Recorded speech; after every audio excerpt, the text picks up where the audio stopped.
Huwag niyo ko ikulong! Hindi ako scammer! Itigil niyo na yan! Hindi si nanay ang scammer. Pero nasa bahay na to, ang totoong scammer. Hoy bata, huwag kang mangialam. Wala ka namang ebidensya. Pero nay, alam kong hindi ko yung scammer. Tara na, sumama ka na sa akin. Mga anak, aayusin ko to ha? Babalik din ako, okay? Kung sino man sa inyo yung totoong scammer, umamin na kayo! Nakulong si nanay, di ba? Ate, walang may gustong makulong si nanay. Tsaka bakit kami lang tatlo sinisisi mo? Eh baka ikaw talaga yung totoong scammer. Imbes na magsisihan tayo, magtulungan na lang tayo para kay nanay. Malalaman ko rin ang totoo. Delivery po! Gabi na, may nagde-deliver pa? Kuya, kaninong parcel yan? Kay Susan po ulit. Ha? Paano nangyari yun? Eh, nasa kulungan na si nanay. Aba ma'am, hindi ko po alam. Taga-deliver lang po ako eh. Sige na po. Oh, nasa gitna yung kalaban ha? Hoy, ayusin mo na itong mga damit mo. Ilagay mo muna dyan sa kama. Oh, ayun na! Paano naman ito naman ng parcel na to? Nakakainis, talo na naman.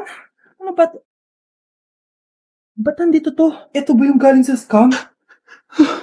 Sabi ko na nga ba, ikaw yung scammer! Ate, hindi ako yung scammer. May parcel na dumating at nakapangalan kay nanay. Di ba pang computer to? Eh, ikaw lang naman mahilig mag-computer dito eh. Ano na namang scam ang ginawa mo? Pasalamat ka, minor de edad ka pa. Bawal ka pa makulong. Pasensya na sa ginawa ng anak ko. Pagsasabihan ko to. Basta wag na uulitin ha. Ako na magbibigay sa mga may-ari neto. Sige na. Ang galing mo talaga.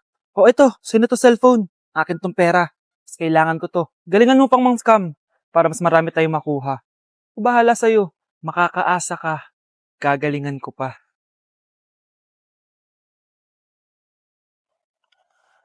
Balita ko, dyan nagtatrabaho yung dati kong asawa. Siguraduhin yung masisisante nyo yan. Dahil ayaw ko ng peste sa kumpanya ng asawa ko. Naintindihan? Susan, alam mo, feel ko talaga mapapromote na ako anytime. Kasi sabi ng manager namin, isa ako sa pinakamagaling sa amin. Ngayon pa lang, congrats na kita. Simula pa lang, alam ko naman na kaya mo. Alam mo, okay din pala na hiniwalayin ako ng asawa ko. At this ngayon, alam ko talaga kung anong habol niya sa akin. Yun ay pera. Madami pang ibang babae dyan, ano ka ba? Tsaka ang importante ngayon, nakafocus ka sa pagpapaganda ng buhay nyo. Oh, luto na to. Kaya na tayo. Yes po, ma'am. Okay po. Ma'am, i-hold ko po muna kayo ha. Wait for a while. Sino itong tumatawag? Sir Ramon, may bad news po ako sa'yo. Ayaw ka po ng boss namin. Ano? Kaya tatanggalin ka sa trabaho. Anong tanggal na ako sa trabaho, ha? Utos lang po sa amin. Hindi pwede yun. Sorry sir, humanap ka na lang po na ibang trabaho. Bakit puro na lang kamalasan dumadating sa buhay ko? Ay. Si Michael ba yun? Michael! Scarlett? Bakit pinauna mo ako umuwi kahapon? Eh, di ba palagi tayo sabay umuwi? May ginawa ako. Tsaka baka magselos yung nagbigay ng bulaklak sa'yo. Para ka namang ano dyan? Tsaka alam mo, na-realize ko, hindi ko na pala siya crush. Tara na nga, manood na lang tayo ng movie sa bahay, yung horror.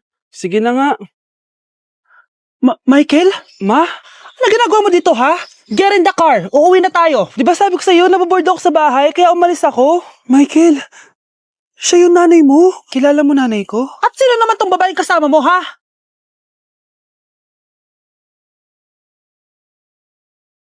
Nay, sorry. Napagastos ka pa tuloy sa pagpapa-hospital sa akin. Ano ka ba, anak? Nawala na nga sa akin yung kuya mo, di ba? Ayoko namang mawala ka din sa akin. Hello po, good morning. Dok, ano po balita? Makakalabas na po ba si Scarlett bukas? Ma'am, may good news po ako. Pwede na po lumabas si Scarlett bukas. Salamat sa Diyos! Hindi na ako magiging pabayang ina.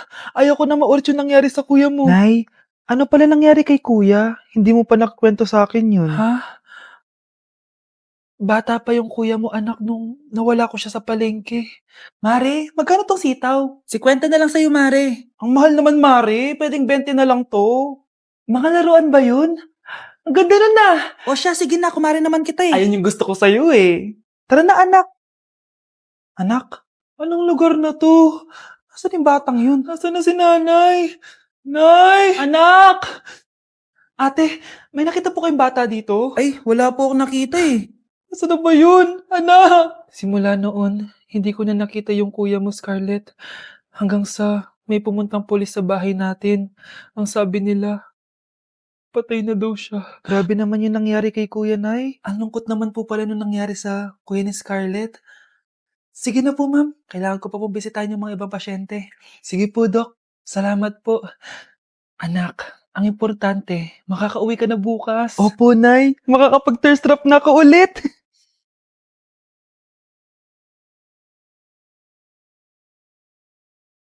Anak, tara na, uwi na tayo. Nay, may pinapabigay pala si Doc sa'yo. Oh, ano naman kaya to?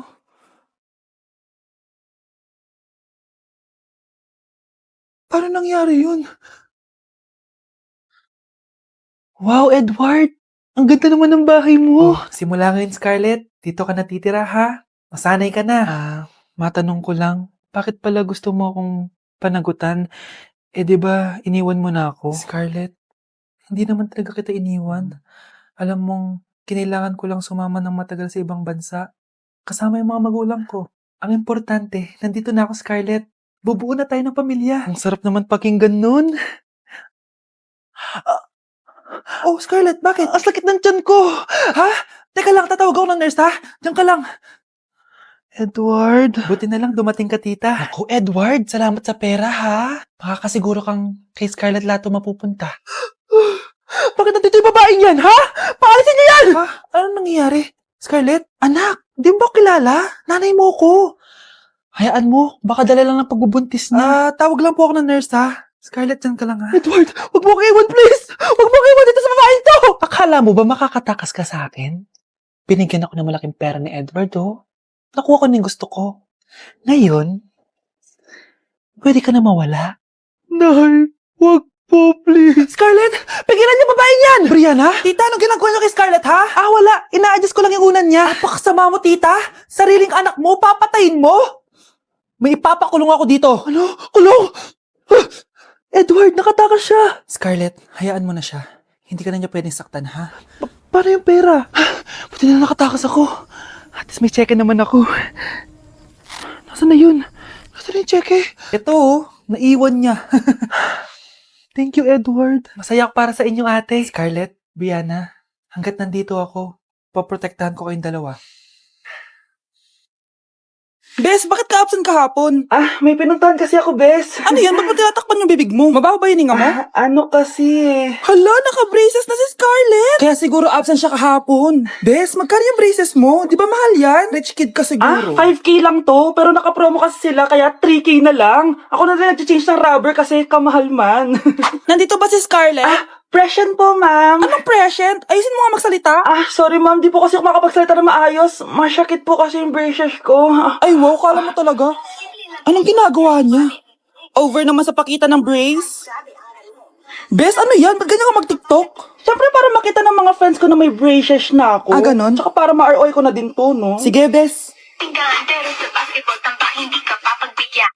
Wow! Gising na siya! Ang pala mo nandito sa bahay. Nay, wag ngayon please. Alam mo, bilib din ako sa'yo eh. Wala na nga tayong makain, nagpabuntis ka pa. Buti pa yung anak ni Rosa, pag-aaral ay natupag. Nakakawalang gana. Yan, umalis ka. Diyan ka magaling. Kasalanan mo to. Sinira mo yung future ko. Ate, please, tigilan mo yan. Walang kasalanan yung bata. Hindi! Dahil dito, galit sa akin si nanay. Kaya dapat mawala na to. Ate, wag. Ate! Anak, kain ka na oh. Nay, sorry anak ha sa mga sinabi ko. Hayaan mo, babawi ako sa'yo ha. Thank you, Nay. Nay, sumasakit tiyan ko. Nay. Oo, yung pinag-usapan natin ha. Hihintayin ko lang mga anak tong babaeng to.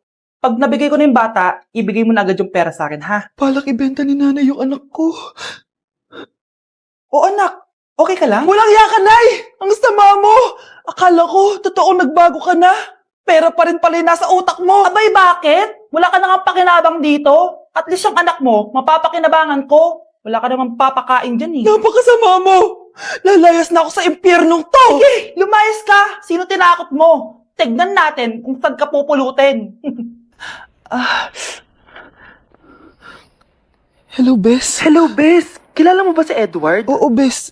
Siya yung ama ng dinadala ko. Mayaman pala sila, Bes. Gusto kanyang makita kasi gusto niyang panagutan yung baby mo. Talaga? Oo, Bes. Ito na yun, Bes. Bes, hindi mo na kailangan magtiis na nanay mo. Hindi pwedeng anak ko lang ang makikinabang sa yaman ng lalaking yun. Dapat ako din.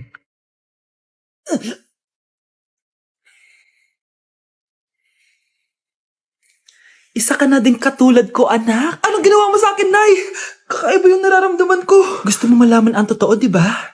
Isa akong diwata mula sa mundo ng Encantasia. At isa sa kapangyarihan ko ay ang manipulahin ang picture na nasa cellphone mo. Bakit di mo lang sinabi sa akin, Nay? Dahil ngayon ang tamang panahon, anak. At nasa katawan mo na ang kapangyarihan na para sa'yo. Pero paano ko malalaman kung ano yung kapangyarihan ko? Ikaw ang tutuklas niyan, anak. Ano kaya magiging kapangyarihan ko? Baka nagiging invisible ako.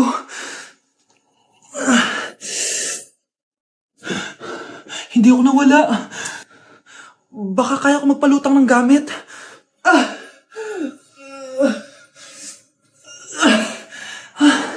Hindi lumutang. Ang hirap naman neto. Baka kaya ko tumagos sa pintuan. Aray. Natatay ako.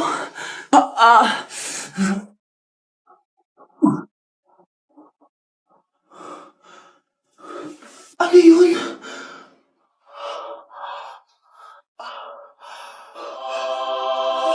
Ito ba yung kapangyarihan ko? Tumain ng ginto. Nay, alam ko na yung kapangyarihan ko. Tumatay ako ng ginto. Anak, uminom ka na maraming pampatae para yumaman na tayo. Talino mo talaga, Nay.